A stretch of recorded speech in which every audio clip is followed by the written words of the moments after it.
வாழ்த்துக்கள்ண்ணே. எங்க படத்தோட டீம், எனக்கு வாய்ப்பளித்த இயக்குனர் முருகராஜ் அண்ணன், producer Anand sir, Kannan master, எல்லாருமே நிலவை பாட்டு பண்ணேன். இந்த பாட்டு வந்து ஆக்சுவலா 2 பாட்டுமே தேவாசரோட ஆசீர்வாதத்துல ஹிட் ஆனது. மக்களுக்கும் நான் நன்றி சொல்லிக்கிறேன். பிரஸ் அண்ட் மீடியா மெயின், ஏன்னா அவங்க தான் மே மாசம் கூட நாங்கள் இந்த பாட்டு ரிலீஸ் பண்ண முடியும், எவ்வளோ சப்போர்ட் பண்ணி ஷேர் பண்ண முடியும் எல்லாம் ஷேர் பண்ணாங்க. மியூசிக் டைரக்டர் கெவின் இந்த படத்துக்கு ஆரம்பத்துல இருந்து எண்டிங் வரைக்கும் இப்போ வரைக்கும் சப்போர்ட் பண்ணிட்டு இருக்காரு. ஏன்னா டீசர்ல நாங்க ஒரு 1 வீக்ல இப்போ போடணும்னு சொன்னோன்னே உடனே ஒரு பாட்டு ரெடி பண்ணி உடனே டியூன் போட்டு அது எல்லாத்துக்கும் பிடிக்கிற மாதிரி அதை ஹிட் பண்ணிட்டாரு. அப்புறம் இந்த படத்துக்கு ஆர்டிஸ்ட் சுதாக்கா, அப்புறம் எல்லாருமே இந்த படத்துக்கு எவ்வளவு சப்போர்ட் பண்ண முடியுமா சப்போர்ட் பண்ணிட்டு இருந்தாங்க. ஏன்னா இப்போ இது வந்து புதுமுக நாயகனா இப்போ நான் வரணும் போது இவ்வளவு பேர் சப்போர்ட் பண்ணி எனக்கு பண்ணவங்க எதிர்பார்க்கவே இல்லை. ஏன்னா இது நான் மெயினா நன்றி தான் எல்லாத்துக்கும் நான் சொல்ல கடமைப்பட்டிருக்கிறேன். ஏன்னா ஃபர்ஸ்ட் லுக் போஸ்டர்ல இருந்து எஸ்ஏசி சார்ல இருந்து பார்த்திபன் சார், விக்ரமராஜா சார், இருக்கிற செலிபிரிட்டிஸ் எல்லாருமே எனக்கு ஷேர் பண்ணிட்டு இருந்தாங்க. ஜேம்ஸ் வசந்தன் சார்ல இருந்து இது நான் எதிர்பார்த்ததே இல்லை. எல்லாரும் படம் அந்த ஃபர்ஸ்ட் லுக்கே எனக்கு ரொம்ப பிடிச்சிருக்குது அப்படின்னு சொல்லி Sudhish sir, LK Sudhish sir உட்பட எல்லாரும் பாராட்டிட்டு இருந்தாங்க. இன்ஃபேக்ட் பாக்யராஜ் சார் தான் வர முடியல, அவர் கண்டிப்பா என்னோட விஷயத்தை சொல்லுங்கன்னு சொல்லியிருந்தாரு. ஸோ அவருக்கு ரொம்ப நன்றி சார். செல்வமணி சார் ஃபோன் பண்ணி சொல்லியிருந்தோம், ஒரு சில இஷ்யூஸ்னால இன்னைக்கு வர முடியல, ஒரு அவுட் ஆஃப் ஸ்டேஷனு. ஸோ எனக்கு பாராட்டின எல்லாத்துக்குமே என்னோட நன்றியை மட்டும்தான் என்னால் சொல்ல முடியும். ஏன்னா இப்போ இந்த கடுக்கா படம் வந்து நீங்கள் கிராமத்து படம், பட் அதில் என்ன இருக்கு அப்படின்னு நீங்கள் பார்த்தீங்கன்னா அதில் நாங்கள் ட்ரெய்லர்லையும் டீசர்லையும் காட்டாத ஒரு கண்டென்ட் உள்ள வச்சிருக்கோம். ஆக்சுவலாக அது நீங்கள் எல்லாரும் படம் பார்க்கும்போது அவங்களுக்கு அது புரியும். ஏன்னா இந்த படம் இப்போ நீங்கள் நினைக்கிற மாதிரி பெரிய பிரம்மாண்டம், இந்த ரத்தம் தெறிக்க அப்படிம்பாங்களா அந்த மாதிரி படமோ இல்லை பெரிய ஸ்க்ரீன்ல ஒரு 2 பீஸ்ல ஒரு ஹீரோ நடக்க ஓட்டுற அந்த மாதிரி ஒரு பிரம்மாண்ட படம்லாம் இல்லை. எங்களோட பிரம்மாண்டம் கதையில் இருக்குது. அந்த கதையில தான் நாங்கள் அந்த பிரம்மாண்டத்தை வச்சுக்கிறோம். அது நீங்க படத்தை பார்க்கும்போது உங்களுக்கே புரிஞ்சிடும். ஆக்சுவலா அதுக்கு என்னோட இயக்குனருக்கு நான் இன்னொரு டைம் நன்றி சொல்லிக்கிறேன். அப்படிப்பட்ட ஒரு பிரம்மாண்ட கதையுள்ள ஒரு படத்தை, ஏன்னா சொல்லுவாங்க எல்லாருமே ஃபைட் வேணுமா ஃபைட் இருக்குது, சாங் வேணுமா சாங் இருக்குது, காமெடி வேணுமா காமெடி இருக்குதுன்னு கேட்டுட்டே இருப்பாங்களா. முதல்ல படம் பண்ணும்போது கதை வேணுமா, கதை முதல்ல படத்துல இருக்குதா அப்படிங்கிறத நீங்க நோட் பண்ணணும். எல்லாமே கேட்குறீங்க சாங் வேணும் காமெடி வேணும்ட்டு, கதை முதல்ல இருக்கான்னு நீங்க பாத்துட்டீங்கன்னாவே அதுக்கான ஒரு நல்ல திரைக்கதை கண்டிப்பா அந்த படம் ஹிட் ஆகும். ஏன்னா அது சின்ன படம் பெரிய படம்லாம் நாங்க வந்து டிஃபரன்ஷியேட் பண்ண விரும்பல. ஏன்னா நாங்க ஒரு நல்ல படம் கொடுத்துருக்கோம், ஆடியன்ஸ் என்ஜாய் பண்ற மாதிரி ஒரு நல்ல ஃபன்னா ஒரு ஜனரஞ்சகமான படம். ஸோ அந்த எல்லாரும் நீங்க பார்த்து மெயினா பிரஸ் அண்ட் மீடியா பார்த்து எங்களுக்கு சப்போர்ட் பண்ணணும். ஸோ எனக்கு வாய்ப்பு எல்லாத்துக்கும் நான் நன்றி தெரிவிச்சுக்கிறேன். Thank you so much.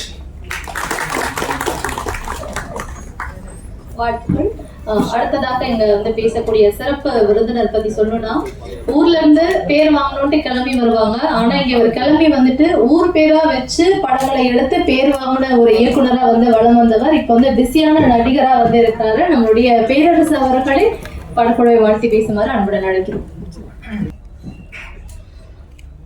அனைவருக்கும் வணக்கம். அனைவருக்கும் கிருஷ்ண ஜெயந்தி வாழ்த்துக்கள்.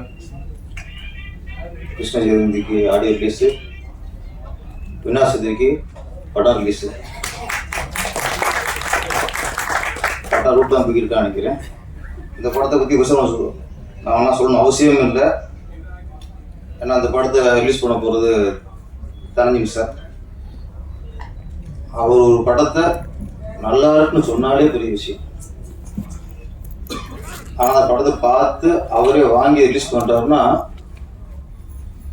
சொல்ல தேவையில்லை, படம் நல்லா வந்திருக்குங்கிற நம்பும். கண்டிப்பாக நல்லா வந்திருக்கும். ஏன்னா தஞ்சை சார் வந்து வெரி அனலிஸ்ட். அவர் ஒரு படத்தை பார்த்தோம்,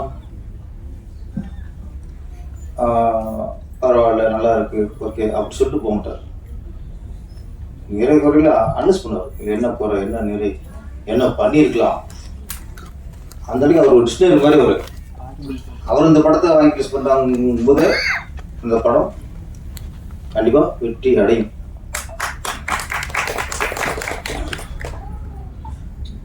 கடுக்கானாங்க எங்க ஊர்ல நிறைய நிறைய பேர் கொடுப்பாங்க. சொன்னாங்க டிங்கி கடுக்கா, டிங்கி வேற கடுக்கா வர.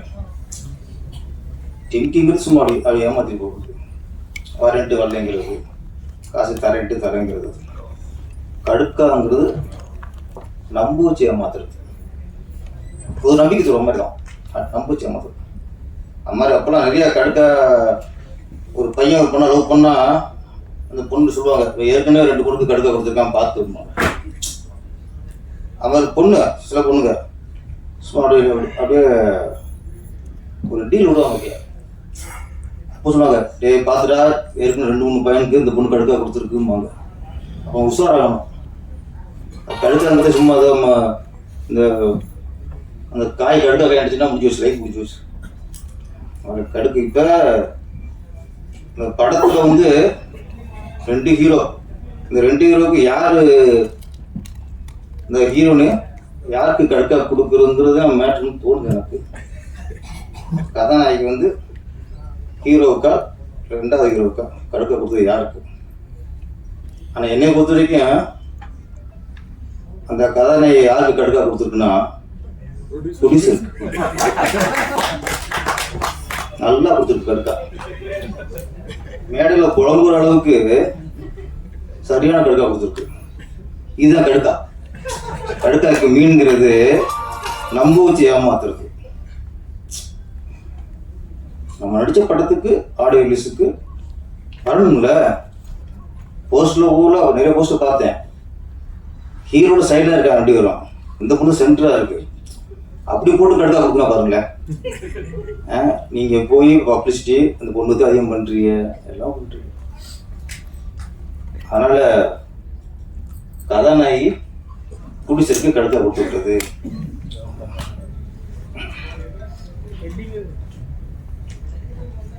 சாங் 2 சாங்குமே ரொம்ப நாளைக்கு அப்புறம் அந்த கிராமத்து சூழ்நிலை போடுற சாங் எப்பவுமே ஹிட் ஆயிடும். அதுவும் தேவாசார பாடியிருக்காரு. தேவாசார இருக்குங்க அது பாருங்க, எல்லா பாட்டுமே ஹிட்டு. அவரே இந்த ஐயோ ஐயோ அவர் 2-3 போட்டார். ஐயோ ஐயோ ஐயோ அவர் தானே சார்? ஆமாம், ஐயோ ஐயோ அப்படின்னு அவர் போட, அதுவும் ஹிட்டு. இங்கேயும் ஐயோன்னு சொல்றீங்க. ஐயோனாலே ஹை லெவலில் போய் நினைக்கிறேன். நம்ம லிரிக்ஸு பாடல் எல்லாரும் அது மட்டும் இல்லை, நிறைய இடத்துல வரிகள் ரொம்ப அஷ்டப்பு வரிகள் புரியுற அளவுக்கு மியூசிக் போட்டிருந்தார். அவருக்கு மியூசிக்கு நன்றி. ஆனால் வரிகளும் புரியுறது இல்லை. ஆனால் 2 பாட்டும் நல்ல வரிகள் நல்லா இருந்தது. கதாநாயகன் விஜய் கௌரிஷ் பெரிய நம்பிக்கையோட, பெரிய முயற்சியோட, ஒரு லட்சியத்தோட இந்த படத்தில் இறங்கியிருக்கிறாரு. ஹீரோக்கான அந்த முக விட்டு கரெக்டாக இருக்கு. அட்டகத்தி தினேஷ் கொஞ்சம் பேச ஞாபகப்படுத்துறாரு. அந்த சாயல் இருக்கு. அந்த சாயல் இருக்கும்போது திரும்ப நம்ம அவர் ஞாபகத்துற மாதிரி நம்மளோட ஆக்டிங் இருக்கக்கூடாது. 2-3 இடத்துல அந்த அப்படி பண்ணுறீங்கல்ல, அந்த கெத்து அது டக்கு நம்ம நீங்கள் நடிக்கும்போது அவர் ஞாபகம் வந்துருக்கு. அதை மட்டும் நீங்கள் தவிர்த்துக்குங்க. உங்களுக்கான ஒரு கதாநாயகன முக விட்டு முக அமைப்பு திறமை எல்லாமே இருக்கும்போது நம்ம தினேஷ் மாதிரி இருக்கும் அப்படின்னு உள்ள நினச்சிட்டே இருந்தாலே தினேஷ் மாதிரி ஆக்கிட்டு வரும். நம்ம புரட்சி கலைஞர் விஜயகாந்த் அவர்கள் ஆரம்பத்தில் பார்த்தீங்கன்னா அப்படியே ரஜினி மாதிரி தான் இருப்பார். அவர் ரஜினி மாதிரி இருக்கிறதுனால தான் அந்த ரஜினிகாந்துங்கும் போது இவர் விஜயகாந்த்னு வச்சுட்டார். பேர்லயே காந்த்னு வச்சுட்டார். ஆரம்ப படம் 2 படம் வச்சு தூரத்தீடி முழக்கம், சட்டம் முடிவிட்டரு, அதில் வந்து படம் பார்க்கும் ரஜினி பார்க்குற மாதிரி இருக்கும். அதே மாதிரி பேர் வச்சிருப்பாரு. நாடகோட அப்படியே ரஜினி மாதிரி இருக்கும். அப்புறம் உஷாராயிட்டார். நமக்குன்னு தனித்துவம் இல்லைன்னா சரியாக வராது அப்படின்னு ஒரு காலகட்டத்தில் அவருக்கு சர்க்கிள் வந்தது. அதான் ஆட்டோ ராஜா, ஜாதிக்கு ஒரு நீதி எல்லாமே அந்த அந்த ஸ்டைல் இருக்கும். ஒரு சர்க்கிள் வந்து அப்புறம் டோட்டலாக விஜயகாந்த் அவருக்குன்னு ஒரு ஸ்டைல், நடையிலிருந்து டேலக் டெலிவரியிலிருந்து அவர் ஃபைட்டு டோட்டலாக அவரை தனக்குன்னு ஒரு ஸ்டைலில் மாற்றிக்கிட்டார். அதுக்கப்புறம் கேப்டன் பிரபாகரன்லாம் வந்ததுக்கப்புறம் அவர் ரஜினி பக்கத்தில் வந்துட்டார். ரஜினி கமல் அப்படி இருக்கும்போது அடுத்து விஜயகாந்த்ங்கிற ஸ்டேஜுக்கு வந்துட்டார். அவன் ஒரு நடிகர் சாயல் இருக்கும்போது நம்ம அவரோட நடிப்பும் சாயல் வந்துருப்பார். அது கொஞ்சம் மைனஸ் ஆகும். ஒரு அண்ணா அக்கறையாக சொல்கிறாங்க வரும்ல.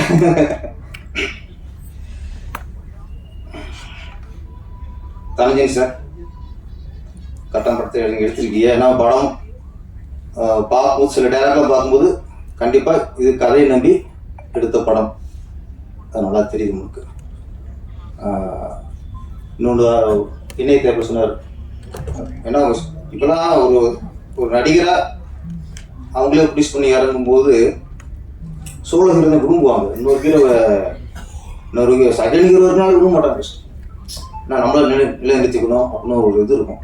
நான் அதெல்லாம் இல்லாமல் கதைக்கு இன்னொரு ஹீரோ தேவையா, இன்னொரு ஹீரோ போட்டு.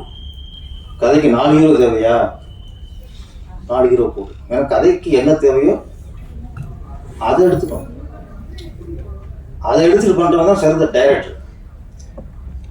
ஹீரோக்களுக்கு என்ன தேவையோ அதெல்லாம் ஒன்றா வச்சுக்கிட்டுங்கிறது டைரக்டர்.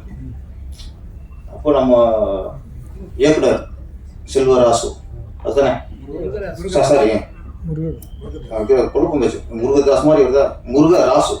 ஆமாம், முருகராசு நல்லா ஒரு நேட்டிவிட்டியாக, லொக்கேஷன் சரி, அதுமாதிரி ஹீரோனை பார்க்கும்போது ஒரு யதார்த்த முகமாக இருக்குது. எங்கேயுமே ஒரு ஆர்டிஃபிஷியலாக ஒரு மேக்கப்லாம் அதையும் போடாமல் ரொம்ப ஃபேஸ் யதார்த்தமாக. நடிப்பும் சரி லைவாக வாங்கியிருக்கீங்க. கடுக்கா ஏமாத்த டைட்டு தான் கடுக்காத தவிர கண்டிப்பாக ஆர்டிஸ்ட் ஏமாத்தாதுன்னு நம்பிக்கை வந்துருச்சு. நிறையா சொன்னாங்க. இப்போ இந்த தேட்டர் பிரச்சனை, அது பிரச்சனை நம்ம பேசிட்டே தான் சார் இருக்கோம். இது எங்கேயோ எப்போ போய் முடிவுக்கு வரணும்னு தெரியல, யார் பக்கம் தப்புன்னு தெரியல. சினிமாவில் இருக்கிறவங்களே சினிமாவுக்கு ஆபத்தாக இருக்காங்க. அதான் இன்னொன்று வெளிப்படை சொன்னோம்னா, சினிமா நல்லா இருக்குன்னு நினைக்கணும், நாம மட்டும் நல்லா நினைக்கக்கூடாது. அதான் சார் இங்கே மேக்ஸிமம் எல்லாரும் மேக்ஸிமம் தயாரிப்பாளராக இருக்கட்டும், ஹீரோக்களாக இருக்கட்டும், இயக்குநர்களாக இருக்கட்டும், எல்லாருமே சுயநலம் பெரிய போச்சு. அதனால இந்த பிரச்சனை வச்சு இருக்கு. நம்ம படம் மட்டும் நல்லா ஓடிடணும், நம்மளோட மட்டும் நல்லா ரிலீஸ் ஆகிடணும், நம்ம மட்டும் பெரிய கிளாஸ் வந்துடணும். இப்படி எல்லாரும் சுயநலமாக யோசிக்க அப்படி சினிமா நல்லா இருக்கும். சினிமா நல்லா இருக்கும். பொதுவாக யோசிக்கணும். அதுவும் வேணாம், வளர இயக்குநர்கள், வளர கதாநாயகர்கள், சின்ன ப்ரொடியூசர்ஸு, இவங்களாம் வெற்றி அடைகிறது தான் குறியாக இருப்பாங்க. அவங்க லட்சியம் பூரா எங்கே இருக்கும், எப்படியாவது வெற்றி அடிச்சிடணும், எப்படியாவது சாதிச்சிடணும். அவங்க சினிமா காப்பாற்ற நினைப்பாங்களா? பூசங்க முருகராசு இருக்காரு, அவர் சினிமா காப்பாற்ற நினைப்பார். இப்போதைக்கு அவரை காப்பாற்றிக்கணும் சார். அவர் படத்தை வெற்றி நினைப்பார். இந்த புது ஹீரோ வந்திருக்காரு விஜய் கௌரிஸ், அவர் இப்போ இந்த சினிமா காப்பாற்றணும் தனிச்சு டிஸ்கஸ் பண்ணுவாரா, எப்படி சார் சினிமா காப்பாற்றலான்ட்டு?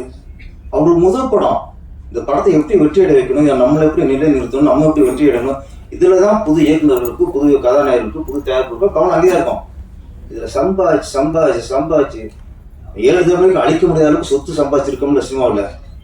நம்ம தான் யோசிக்கணும், சினிமா காப்பாற்றணும், நம்ம யோசிக்கணும். சினிமா கொடுத்த காசுல இன்னைக்கு செழிப்போட அழிக்க முடியாத சொத்தோட பேரும் புகழோட இருக்கும்ல, இதெல்லாம் யாரு கொடுத்தா? சினிமா தான் கொடுத்துச்சு.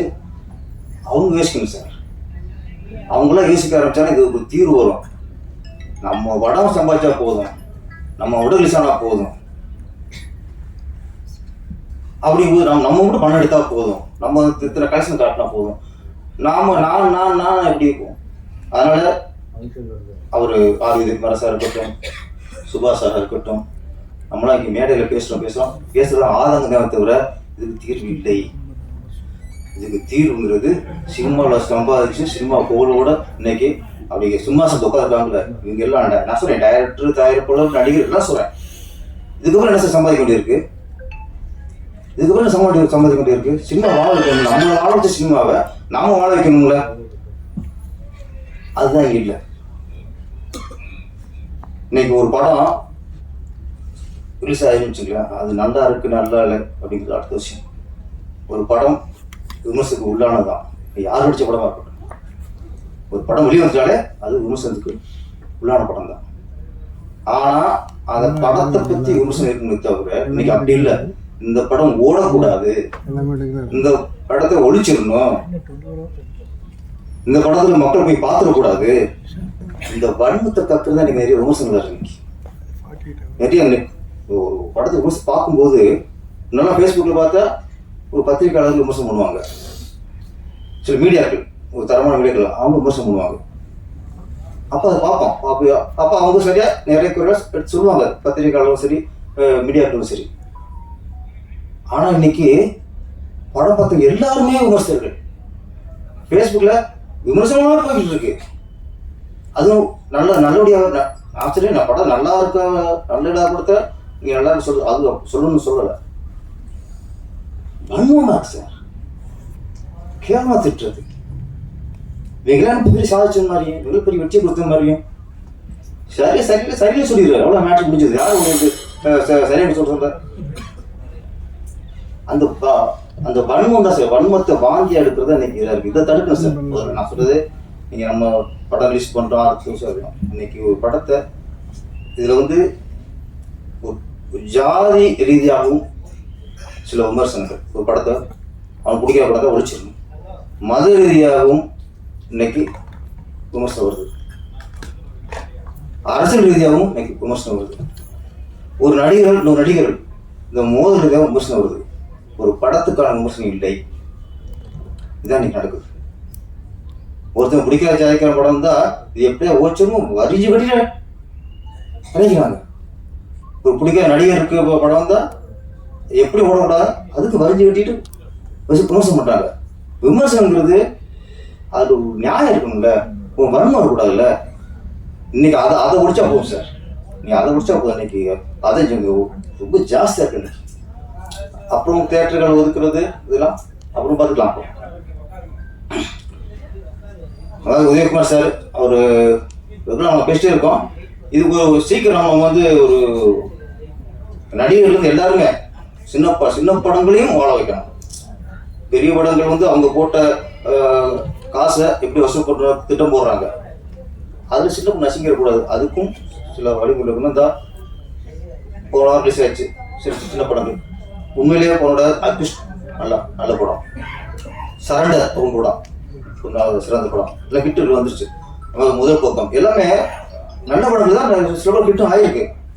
இப்போ அடுத்து பெரிய படம் வரும்போது அந்த ஓடிக்கிற படத்தையும் மொத்தம் தூக்கணும் நிலைமை வருது இல்லை, அதை தடுக்கணும் சார். நீங்க ஒரு வாரத்தில் படம் வந்திருக்கு, அது அப்பதான் பேர் எடுத்திருக்கு, நல்லா இருக்குன்னு வந்து ரிசல்ட் வந்திருக்கு, கொஞ்சம் அப்படியே மக்கள் பார்க்கணும்னு நினைக்கிறாங்க. அப்போ இன்னும் பெரிய ஹீரோ படம் வரும்போது அதான் வலிச்சு தொடச்சி தூக்கி எரிச்சிடும். அப்ப முன்னாடி யூஸ் பண்ண முடியல, பின்னாடி யூஸ் பண்ண முடியல. இதெல்லாம் நீங்க பெரிய நடிகர் எல்லாத்தையும் கூட்டி வச்சு பேசணும். நமது ஏன்னா சினிமா நல்லா இருக்கணும்னா சினிமாவால வாழ்ந்தவர்களை கூப்பிடுங்க, பேசுவோம். அப்பதான் இது நல்லா இருக்கும். மோசம் போயிட்டு இருக்கலாம், மோசம் போயிட்டு இருக்க முடியும். கடுக்கா நான் சின்ன டீமு 2-3 பேர் சேர்ந்த படம் பண்ணியிருக்காங்க.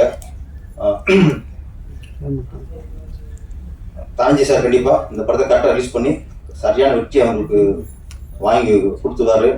அதனால அடுத்து இந்த படம் ரிலீஸ் ஆனதுக்கப்புறம் விஜய் கவர்ச்சி வந்து வெற்றி படம் நாயனா உருவாயிருந்த நம்பிக்கை இருக்கு.